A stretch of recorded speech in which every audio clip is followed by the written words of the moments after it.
It's the Task Management and Time Blocking Podcast, and this is the Season 2 opening trailer. You're a productivity enthusiast who's been around task management for a while. Over the years, you've made lots of useful improvements and can say that you have made tangible progress. However, it's been some time since you felt that before and after feeling, where you had a productivity problem, found a solution, implemented it, and saw positive outcomes before and after. Getting that feeling of making progress has become much more difficult. You just can't find the improvements that you want by following anyone's prescription, someone's one size fits all approach, training that you found on the internet, or reading a book you found on Amazon. Somehow, you must find your own way.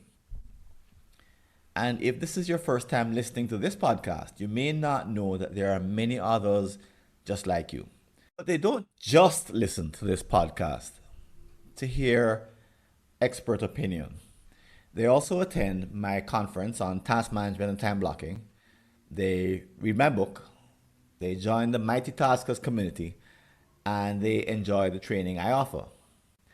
And, of course, they find other thought leaders in the vast world beyond one-size-fits-all solutions. And these experts and thought leaders help them continue their improvement journey. Not that this is the easy path to follow. It's definitely not. But it's the one that bears the greatest fruit in the long run. And here on the podcast, we bring those thought leaders and those experts to have conversations that would help you make continuous improvements. If this engages you in any way, welcome to Season 2 of the Task Management and Time Blocking Podcast.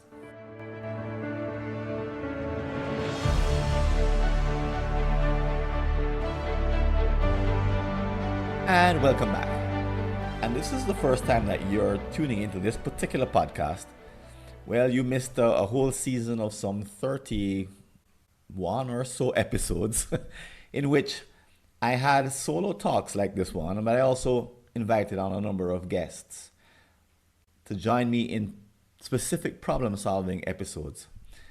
So what you can expect in the next season is a continuation of the same format. The solo episodes are ones in which I offer my point of view or my opinion, usually based on some recent research. And that's, as I said, that's the solo version of the podcast. And then we have a guest version of the podcast, which is all about solving a particular problem. So I don't bring on guests and interview them. I don't ask them about their favorite book. I don't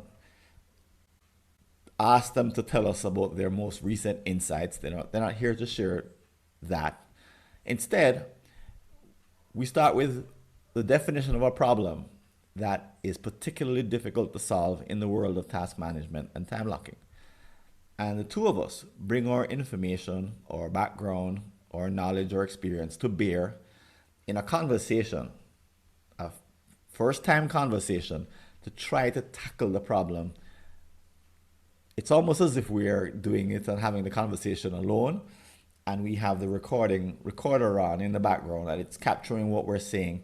It's almost as if you're in the next room listening in, and you're hearing us working our hearts off to try and solve or make some progress in what are called wicked problems. Wicked because they don't have easy solutions, so they require some ingenuity.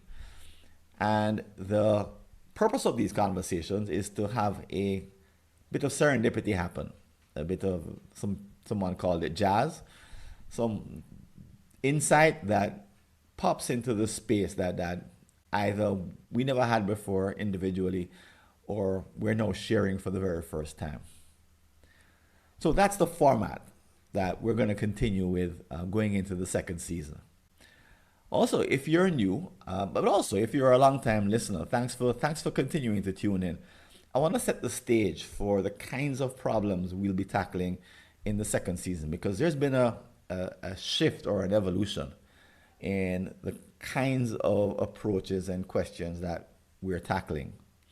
See, our objective, as I mentioned, is to come up with these brand new insights. So our assumption is that as a listener, you're someone who has been around the block, as I said in the introduction, and even though you may have even mastered an approach like GTD or Covey, Stephen Covey's approach, or you may have be expert at using Pomodoro, or any of the other books or systems, you've gotten some grounding in some other areas. So this is not your first rodeo. However, you've not stopped wanting to make and feel as if you're making progress. In other words, you wanted to see tangible improvements in your task management.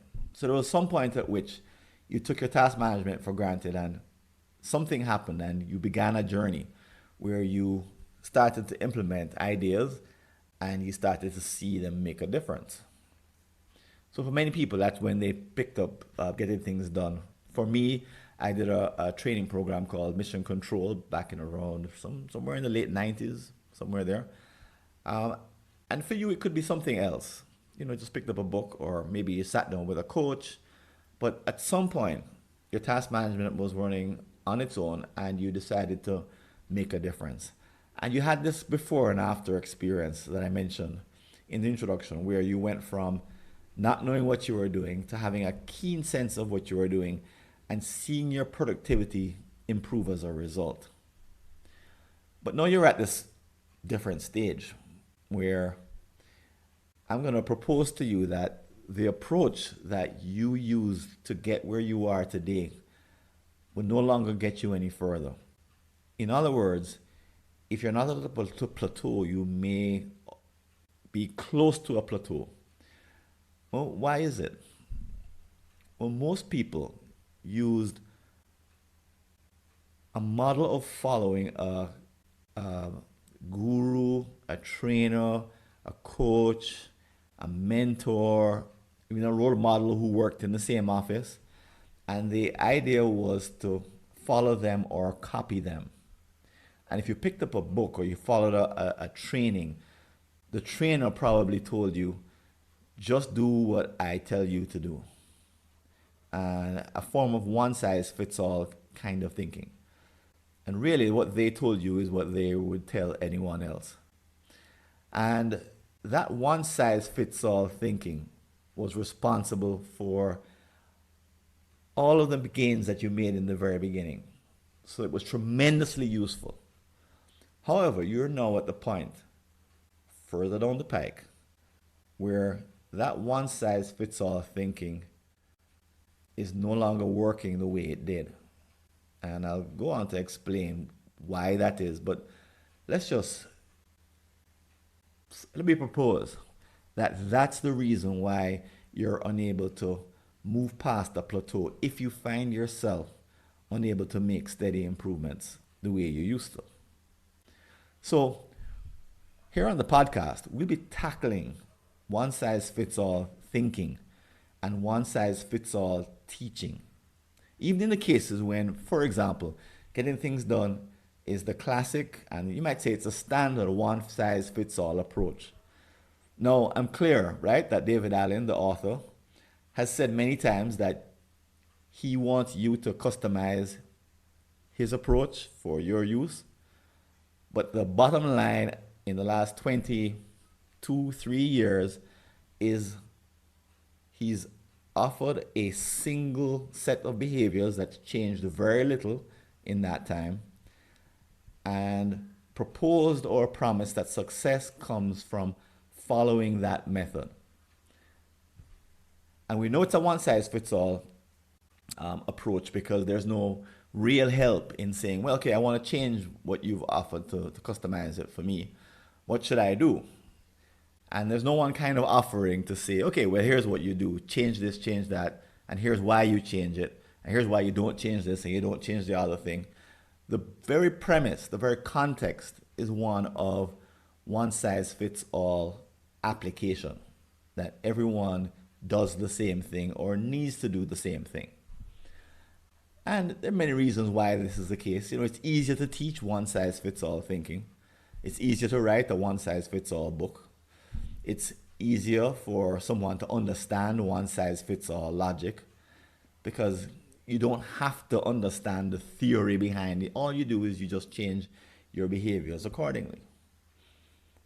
And if that one size fits all approach has worked for thousands of people, then who are you to say that it shouldn't work for you also? So we'll be once again, and this has become more clear since season one, tackling one size fits all thinking and looking to see where its limitations have prevented you from making the progress that you want to make. So you found that you're not able to find new improvements. So there's some diminishing returns in there because it's harder to find improvements as you become more productive. The easy gains aren't as sort of straightforward and aren't as simple to find. And what some do is, they swap one guru for another. Someone might say that I'm their guru, but that approach of finding a guru, following the guru, and then when the time comes, you think you're not getting anything more from him or her, just replace them with someone else. It's actually more of the same one size fits all context, more of the same one size fits all thinking. I'll propose in this season that won't take you to where you want to get. That if you want to get better, you actually have to confront that you need to make your own way and you need to make your own progress. And that is an entirely new and different way of thinking about the progress that you need to make that I'll talk about in just a few minutes, that you need to adopt and to consider. An entirely new mindset. And if you don't make a shift to this particular mindset, that what you'll find is that you'll stay stuck, feel stale, experience the same level of issues or the same challenges, the same problems. Because no matter how productive you are, life is changing around you, so your task management will always experience challenges. But what you want is you want the challenges to change over time, which shows that you're growing, and as a result of your growth, you're experiencing new issues, not just the same issues repeated over and over again. So if you're in that situation of trying to improve and can't, you may have a feeling of being frustrated, of trying very hard but not seeing much return. You may also feel a little bit alone. And as you hear this podcast, you may be conscious that there's not too many folks talking the way I'm speaking the way, saying the things I'm saying. And I listen to lots of podcasts, and perhaps you do also, but there's not many folks saying that you will get to a point where your one size fits all approach, the one that you have been using, is no longer going to offer you any further improvement, and that you need to do something radically and just completely different. Shift the whole mindset. I've not heard that on too many podcasts, and I'm not on anyway. There's not too many people studying the problem the way I described it to you. So you may feel just a little bit alone, that why aren't there 10 podcasts? Why aren't there 5 groups online on LinkedIn? Why isn't there a whole conversation on Twitter or X about this? Why isn't this message getting out to people who are in a similar situation, and why aren't they getting together in different ways to talk about it at scale? So I mentioned at the top that there are people who listen to this podcast. We do have an online community on Mighty Networks. We have had an annual conference each year, and those are places where people could have these kinds of conversations.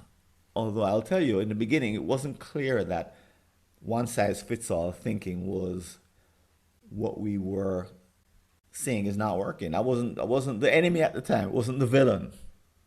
It wasn't that clear. It's only become clear. But as you listen to me, you may also think to yourself, there should be easier ways to make improvements. Once you sort of get that one size fits all thinking doesn't work, then what next? That should be pretty obvious, right? Well, today it's not. And in season two, we'll be talking about why that is and how to get past it. How to systematically bring improvements that don't rely on one size fits all thinking into your life. That also means not following one size fits all coaching. We also want to empower people who can't afford a coach.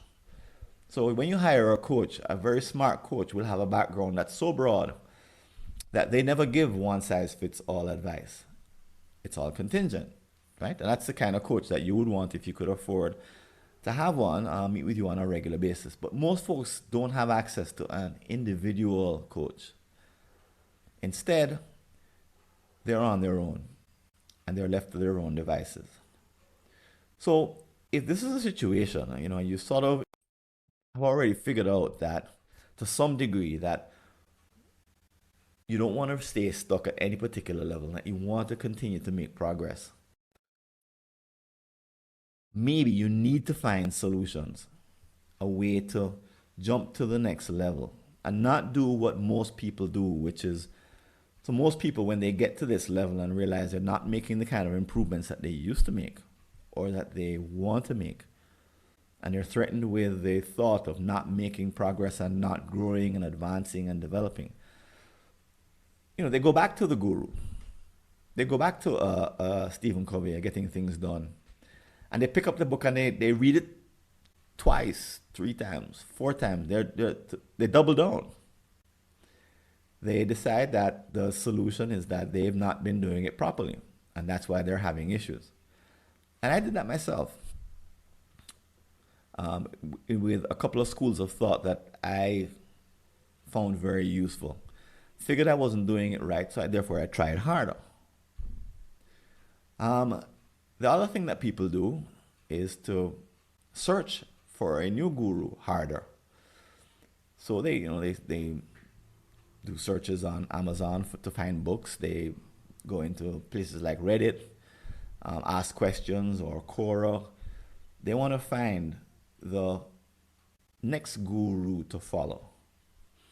But the truth is, if you replace one guru with another, chances are you haven't left the world of one size fits all thinking. And that's what we're out to have you give up. Because there's no breakthrough once you're stuck in that mindset. There's no more that you can get by following a one size fits all solution. Any of them. Because none of them work forever. Now, you may not agree and say that you're 95 years old and you're perfectly fine using GTD, and I get that. And also, what you want to know is that for most people who aren't necessarily 95, is that they don't have a way of going past the level at which they're satisfied. In other words, they're dissatisfied with where they're at. Their satisfaction comes from greater productivity, and they have no access to it. And they've decided and discovered, and they sense, and they are suspect that the one size fits all bus which brought them to this point won't take them any further. So if doubling down doesn't work and finding a new guru doesn't work, why Francis, are you the one with this message? Why isn't everybody doing this? I mean, it seems so obvious, perhaps, that I've said it. Well, this does require a new kind of thinking. So there's a separation has to happen for everyone who has reached a particular level successfully. And again, I want to propose to you that we all take the one size fits all bus. And we're all dropped off at the same point. And we're all wondering sort of where to go next. But the answer is not to take a new bus. The answer is to craft an entirely new kind of transportation. It's a heck of a metaphor. um, and in a nutshell, the transformation that I'll be inviting you to make now and during season two is to move from being a great follower to being a great diagnostician, a great adherent to a one size fits all system or approach that worked for you, to being an awesome, again, diagnostician of your current way of managing your tasks, blocking your time, and that there's a discontinuity between these two mindsets. It's not like just one just naturally grows into the other. They don't. And what I'm offering you here by telling you this business about being a great diagnostician is not conventional wisdom. It's not a popular point of view. But I argue, and we'll talk about this in season two, it's the only one that works. Ultimately works. So if you decide to say, "Hey, Francis, I don't buy all this. I'm just going to stick with what I have," as you're listening to me. You may be like others who do that and, decide that I can't bother. It's too much work to go find a whole new mindset and to become a great diagnostician. I'll just be a follower and just basically a little bit of giving up and surrendering.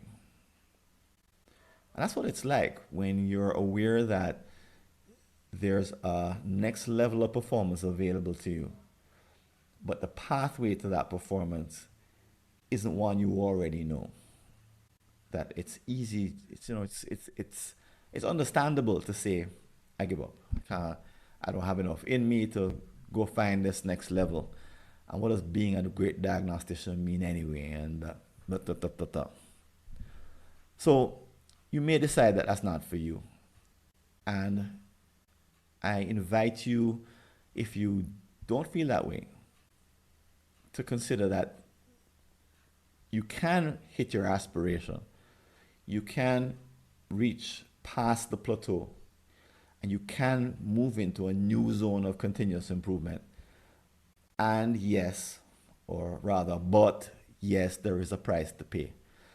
And the other side, the side that I've lived on since about 2008, 7, 8, is one in which you have an improved confidence in the path forward, because it's a path that you've defined and you've discovered, and you can only discover it if you're a great diagnostician or you become a better diagnostician. You'll develop a sense of self-efficacy, of capacity. The way a master technician would fix a car, that it doesn't really matter what problem is happening in the car, that he or she can fix any of them. And there's a kind of a quiet confidence that comes with that, knowing that you can continue to repair that car, but in the case of a human being, you can continue to make improvements. So I'm offering you sort of a break from what I might call the newcomer improvement paradigm, which is the one that people enjoy when there's a one size fits all approach at play. Is that they're trying to, as new people who are brand new, they're trying just to copy what's been done before or what's been offered before. And a newcomer, who's picking up a task management improvement book or taking a course, for them, as I said before, they make all these improvements all at once, and everything that they do bears fruit, and there's a lot of movement in the beginning. And in that paradigm, following the guru and being a faithful, consistent practitioner of a prescriptive system is what works. That's that bus, that one size fits all bus. On that bus, people who follow the rules and follow the descriptions do the best. And I know that you know that on that bus, there are also some people who kind of want to do it their way, and they don't make it. They fall off the bus, and you say, "Oh, so that's what happens when you don't follow the rules. That's what happens when you don't follow the prescription. That's what happens when you don't do it the way the book describes it, but you say you have a better way of doing it, and then you go off and you don't do as well, perhaps. That's what happens when you go use some crazy app that comes from, I don't know where, nobody's using that app. Um, on that bus, it's easy easier to make progress by simply following the instructions. Again, let's call that the newcomer improvement paradigm, where a newcomer gets easy lessons and makes progress. Let's suppose, however, that you're beyond that, that you, like me, you've been deposited by that bus at some point, and now you need a different way of tackling your task management. If so, I'm going to invite you to tune into season two and hear more about the diagnostic based task management improvement. We dealt with it a great deal in season one. I'd say in season one, we didn't have the phrase one size fits all clearly defined. But if you go back and listen to the archives, you'll hear us making progress towards what I'm calling a diagnostic based task management improvement approach. And this whole category of improvements based on diagnosis. So they're familiar. We're familiar with this kind of approach in other disciplines. And maybe in your area of expertise, you know exactly what I'm talking about. That in maybe you're an engineer or an architect or a teacher, but you know exactly what I'm talking about, because there are other parts of your life where you made the transition from being a one size fits all practitioner inside of a newcomer improvement paradigm, where you had those newcomer level and newcomer type lessons. Brand new, follow the rules. And you saw a transition from that to becoming skillful at, and even taught and even given tools on how to implement what we're calling the diagnostic based task management approach. And over time, you may have seen yourself become a far better diagnostician than you ever imagined. And maybe it even happened, if you're lucky, it happened and you didn't even realize it was happening. But in this case, I'm going to propose that you can't make this jump, not in today's world, not with the knowledge that we have and the training that we have, without being aware of the need to make a conscious shift, the specific direction that you need to go in, and the importance of making that move consciously. And as you make it consciously, there are particular steps to take.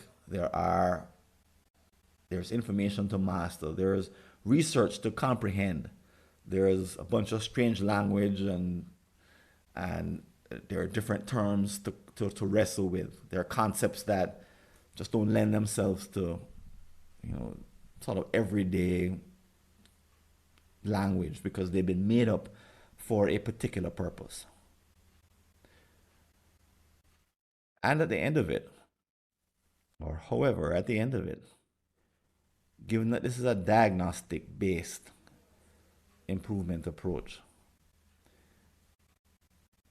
perhaps the opportunity for improvement could be limitless. Why? Because you're, as the one in charge, you could always diagnose yourself to another level. So I don't know if that's true, what I'm telling you, that this is the ultimate in task management, growth and improvement. But I propose to you that there's no way to continue to make improvements without following a diagnostic improvement approach, a diagnostic based improvement approach. So some of the topics that we're going to be tackling during the next season, there's a few of them that have come to mind that I really want us to make progress on. And as I mentioned before, we're about tackling the wicked problems, the ones that don't have pat solutions that you can't just Google and find out how do you do this and how do you do that. And even the definition of these problems is a tricky business. So one has to do with email. The two that I've chosen that I'm definitely going to highlight are email and meetings. And the two of them share some similar characteristics. If you work in a company, in particular, meetings and email are a big problem. We used to think that they were technology problems and that you just needed to have a particular technology in place or follow particular practices. We now know enough to say that technology is a part of it, but the social side of these problems is huge. The task management side of both of these issues is tremendous. And they all get wrapped up and combined in the culture of your organization in a way that makes it hard to find solutions. So this is not a problem. These two are not problems that are going to be going away anytime soon. But I'm on the search for experts in these areas who can come on the show and tackle some tricky problems in episodes that are coming up. We've already recorded one of them and plan to do quite a few more. Why? Well, you may not have this problem as much if you're a freelancer or a solo consultant or someone who works in a small company like I do, just essentially a couple of people. But the waste that adds costs, ruins productivity, causes rework, increases not just overall costs, but unit costs, is staggering in the areas of email and meetings. And I've not walked into a company, or I'm not aware of a company yet that has metrics that are tracking these 2 points of failure. So you would say, everybody argues, everybody complains. Everybody I've ever met complains about email and meetings. Too many, out of control. And the number of people who are measuring these two problems with a view to making improvements, I don't know of any, and I've not read of any. I've not heard of any. I'm sure they exist, but I'm just saying I've not come across them yet. Why? Well, let's go back to the mindset that we're picking up in season 2. The diagnostic-based task management improvement is lacking. The diagnosis is weak. So I've been in companies that tell me that, they're solving their email problems because they're putting in instant messaging. Say, really? That's a solution. Or we're going to put in new email software. Okay, I see. Or we're going to encourage people to, be more effective in meetings. Oh, and what kinds of measures are you putting in place to do that? Oh, we're just encouraging them. Some of them will go to training, and we're just, mostly encouragement. Okay. No measurement. No measurements. So no, nothing like that. No. Nothing tied into their performance management. No, nothing like that. So those two issues, I say, proliferate because we don't know how to apply a diagnostic-based improvement approach to either one. And that's why they're proliferating. So during the next season, as you tune in, you can expect to come, listen, engage, and leave a far better diagnostician than when you came. I promised that this would be a discontinuous kind of mindset. It doesn't flow naturally from the follower, newcomer improvement paradigm that most of us are on for that first part of our task management journey. This does not naturally follow that. However, it's really the only way to make progress. So thanks for tuning in to this episode. And in our next episode, which is going to be, I believe it's episode 32, I'm going to be having a conversation with Danielle Bailey. And here's a short excerpt from the discussion that we had. I don't like hearing stories like this, whether it's from my clients, my colleagues, my friends, and it's so common that they invest in coaches, they invest in products and devices and softwares, and don't even get me started on all the softwares.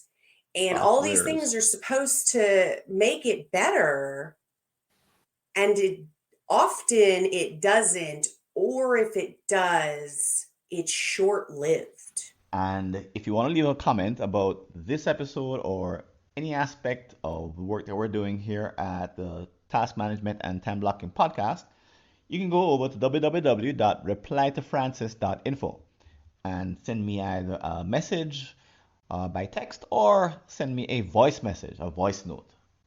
And as you probably know, we have a couple of places that you can interact with other people, talk about this episode. One is at the community, mightytaskers.scheduleu.org, and you'll see the link in the show notes. And the other, of course, is our upcoming Task Management and Time Blocking Summit coming up in March. Two outstanding opportunities to interact with other people about the ideas that you've heard on this podcast or any of our episodes that are coming up. And if you'd like to support the work we're doing, I invite you to click on the Patreon link below to make a donation. And please don't forget to like our show and recommend it to others on iTunes, Stitcher, Google, or whatever podcast app or service you're using. This is Francis Wade. I'm signing out. I hope to see you on a future episode. And until then, take care and all the best. See you later.